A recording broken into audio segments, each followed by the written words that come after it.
बड़ा ताज्जुब होता है कि आप जानवरों का इस्तेमाल करते हैं। Actually, they are the special. दरअसल जानवरों से बेहतर ये काम कोई नहीं कर सकता, इसीलिए हम उन्हें काम पे लगाते हैं। वो कैसे? देखिए, गाय के बारे में तो हम सब जानते हैं, गाय दूध देती है, पर 4-5 बछड़े पैदा करने के बाद जब गाय दूध देना बंद कर देती है तो लोग समझते हैं कि गाय बेकार हो गई है।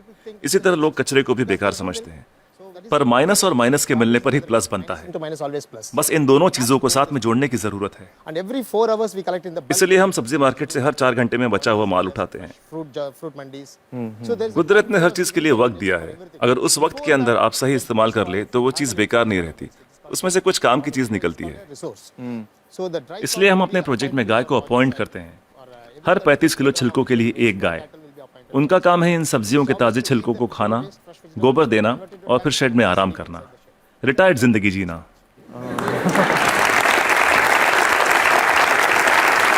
within 8 hours time. सिर्फ 8 घंटे में सारा कचरा घट के गोबर के रूप में 1/4 हो जाता है, The entire waste. और इस गोबर में काफी मात्रा में ईंधन वाली मीथेन गैस Once होती the है। dung comes out. हम तुरंत गोबर को बायोडाइजेस्टर में डाल देते हैं, इसमें से मीथेन गैस निकल जाती है और हमें बिना मीथेन के गोबर का एक घोल मिलता है। Methane free cow dung slurry will come out. Immediately इसको हम तुरंत केचुओं के हवाले कर देते हैं। eaten by them and just केचुए उसे खा लेते हैं और उनके पेट से जो बाहर आता है उसे कहते हैं vermi cast. that's called vermicast. ये दुनिया की सबसे बेहतरीन खाद होती है। दुनिया की सबसे बेहतरीन खाद। इसे ब्लैक गोल्ड या काला सोना भी कहा जाता है। It can be directly. खेती के लिए बहुत अच्छा है। अगर बैक्टीरिया वाले तरीके से खाद बनाएं तो इसमें 45 दिन लग जाते हैं। और यहाँ देखिए, सोमवार की सुबह 6 बजे माँ सब्जियां काटती है, 9 बजे गाड़ी आकर उसका बचा हुआ हिस्सा ले जाती है, 10:30 बजे हम वो गाय को दे देते हैं, शाम 6 बजे तक गोबर निकल आता We are है। getting the cow dung ready. Put in the biodigester में गोबर से मीथेन निकाल ली जाती है और उसका घोल बचता है, उसे केचुए खा लेते हैं और तीसरे दिन सुबह तक यानी 72 घंटों से भी कम समय में ब्लैक गोल्ड मिल जाता है। खाद बनाने का ये दुनिया का सबसे तेज तरीका है, कोई मशीनें काम नहीं कर पाएगी, वो भी बिजली का इस्तेमाल किए बिना। Amazing, amazing. देखिए, आपके पास जो मोबाइल फोन है, चार्ज न करो तो बेकार है, टेक्नोलॉजी फेल हो जाती है, लेकिन गाय जो भी खाती है उससे एनर्जी बनाकर हमें देती है और गाय को रोज चार्ज भी नहीं करना charging पड़ता। the cow every day. और दूसरे जानवरों का इस्तेमाल कैसे होता है? मसलन मुर्गियां क्या करती हैं? There will be some जो सड़ी गली चीजें गाय को नहीं दे सकते उसे हम सीधा कॉम्पोस्ट पिट में डाल देते हैं, पर वहां उसमें मैगट्स पैदा हो जाते हैं। will come out. मैगट्स मतलब वो छोटे छोटे कीड़े। छोटे कीड़े, ये कीड़े मुर्गियों को बहुत पसंद हैं, चुन चुन के खा लेती हैं और बदले में अगले दिन सुबह बेहतरीन अंडे देती हैं। जो लोग कीड़ों को देखकर मुंह बनाते हैं वो अगली सुबह उन अंडों से बने ऑमलेट को बड़े मजे लेकर खाते हैं। No technology can do this. कोई टेक्नोलॉजी, कोई मशीन ये नहीं कर पाएगी। No machine in the world. दुनिया में ऐसी कोई मशीन नहीं बनी जो कीड़े खाए और अंडे दे। बिल्कुल ठीक, बिल्कुल ठीक। But the chickens will also लेकिन हर चीज में जहाँ कुछ खूबियां होती हैं वहाँ कुछ खामियां भी होती हैं। positive and negative. Okay. मुर्गियों के साथ एक परेशानी है, आप चाहे पूरा दिन उनसे काम ना लें, आराम करने दें, In the daytime, फिर भी वो रात को काम नहीं करेंगी। night time it never work. तो रात को कौन काम करता है? For that रात we को are हमें मेंढक को काम पर लगाना पड़ता है और वो सिर्फ नाइट ड्यूटी ही करते हैं।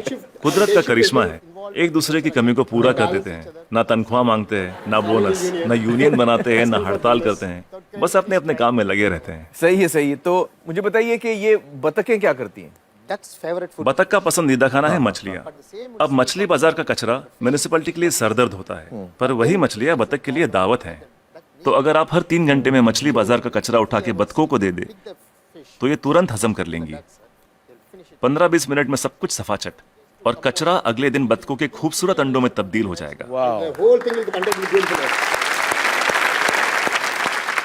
Normally the ducks will lay आमतौर पर बतखें हर महीने 8 से 10 अंडे देती हैं, लेकिन जब हम उन्हें मछलियों और दूसरे नॉनवेज की खुराक देते हैं तो 24-24 अंडे देना शुरू कर देती हैं। ओह, and if I have 20 ducks then multiplied by yeah, we have हम हर 11 मादा पे एक नर बतख रखते हैं। duck on one male duck. why 11 female and 1 male? हमें तो अंडों से मतलब है, एक ही नर बतख काफी है। तो ये जानवर आपके लिए बहुत अहमियत रखते हैं। They are the people doing जी बिल्कुल, इनकी वजह से ही तो इतने बढ़िया नतीजे मिल रहे हैं। तो इस वक्त आप किसी प्रोजेक्ट पे काम कर रहे हैं? yeah, right now I'm working with Coimbatore. फिलहाल कोयम्बतूर में काम चल रहा है, डिस्ट्रिक्ट रूरल डेवलपमेंट एजेंसी के साथ। हम 10 ग्राम पंचायतों का काम संभाल रहे हैं जो एक म्यूनिसिपैलिटी के बराबर है। It's equal to one municipality. एक गांव में तो मैं समझ सकता हूं कि ये हो सकता है क्योंकि वहां पर छोटे पैमाने पे करना है, लेकिन अगर बड़े पैमाने पे करना है, जैसे किसी शहर में करना है, आपका जो तरीका ये मुमकिन है? बड़ी म्यूनिसिपैलिटियों की दिक्कत यह है कि शहरों में जगह कम होती है, पर हमें कचरे को 100 किलोमीटर दूर ले जाने की जरूरत नहीं। ये काम हर वार्ड में होना चाहिए। इसलिए डिसेंट्रलाइज मेथड अपनाना बहुत जरूरी है। छोटे छोटे स्तर पर करना चाहिए। Decentralise method. लोग हजारों टन कचरे से एक साथ निपटना चाहते हैं, पर ये सोच ही गलत है। अगर मैं आपको एक बड़ा कटहल दूं, तो आप उसे एक साथ एक बार में खा सकते हैं, लेकिन अगर उसके छोटे छोटे टुकड़े कर दें, तब खाना आसान हो जाएगा। इसलिए हर 2 किलोमीटर की रेडियस पे SLRM सेंटर होने चाहिए। SLRM सेंटर क्या होता है? Solid and liquid resource management centre. तो हर 2 किलोमीटर पे ये सेंटर होना चाहिए। जी, डिसेंट्रलाइजेशन एक कामयाब तरीका है। साथ ही कचरे को अलग अलग इकट्ठा करना भी बेहद जरूरी है। मिसाल के तौर पर सलून में से सिर्फ 6 तरीके का कचरा निकलता है। वो क्या? महिलाओं के बाल, पुरुषों के बाल, ब्लेड, क्रीम लगे हुए पेपर या टिश्यू, आफ्टर शेव, कॉस्मेटिक्स वगैरह के डिब्बे और कुछ बचा हुआ खाना और फूल वगैरह। Some flowers, other things. So we don't. हम नहीं चाहते कि ये चीजें बाकी का कचरा ले जा रहे ट्रक में मिलाई जाए। इसके लिए अलग गाड़ी होनी चाहिए। जैसे मुंबई में करीब 2000 सलून्स होंगे। 2000 saloons. एक गाड़ी सब जगह घूम के ले लेगी। हर इलाके के लिए एक छोटी गाड़ी। हाँ, अलग अलग एरिया के लिए अलग अलग गाड़ियां होंगी। हाँ। जी, सिर्फ सलून के लिए। दिन खत्म होने से पहले सब बिक जाएगा। आज की तारीख में दुनिया का सबसे कीमती कचरा है महिलाओं के बाल। 2500 रुपए प्रति किलो। वाह वाह।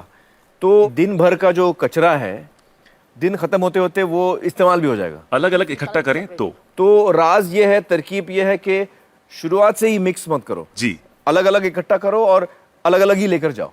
तो आपके पास इसका पूरा प्लान है, मास्टर प्लान है? बिल्कुल है। वाह वाह। That's-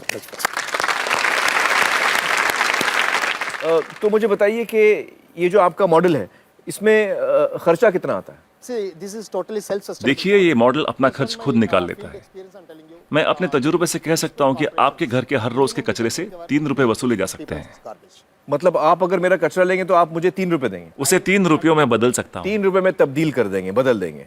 और कचरा उठाने का कोई भी चार्ज लिए बिना। तो मुझे बताइए कि अगर मुंबई जैसे शहर की जिम्मेदारी आपको दी जाए कि इसको आप साफ कर दीजिए, तो आपको कितना समय लगेगा, कितना वक्त लगेगा आपको? कम से कम 18 महीने। मतलब 1.5 साल। तो मतलब 1.5 साल में आप मुंबई की काया पलट कर सकते हैं। Yes. Ji, it's possible. बिल्कुल कर सकते हैं। बहुत बहुत शुक्रिया श्रीनिवासन जी, बहुत ही कमाल के सुझाव आपने दिए हैं। बहुत बहुत शुक्रिया। Thank you so much.